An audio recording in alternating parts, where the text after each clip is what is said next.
فضیلت ورکړی شوی و سند ورته ورکړی شوی و مولوي صاحب وویل زما دا ماشوم هم دا قشن کا یو شوق پیدا شي یو مینه محبت پیدا شي دین زمونږ په شریکه دی ورونو دا یوازې د میا مولا نه دی ایمان زمونږ په شریکه دی په دې یوازې زه ورته ټیکهدار نه یو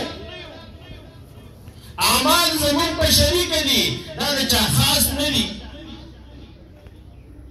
دین زمونږ په شریکه دی په شریکه به یې کوو بیا به باطل قوتونه مونږ تاسو باندې نه غالبه کېږي او که دین مونږ خاص مخصوص خلکو ته پرېښودو چې یاره ملا پوه شه او دین پوه شه طالب پوه شه دین پوه شه نو به وایو دا دین به بیا نه چلېږي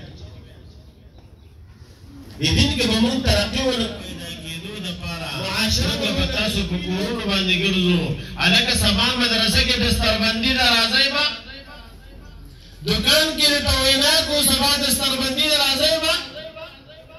دا د دې دپاره کوو چې تاسو هم اولاد دی تاسو هم پرې خفه کېږئ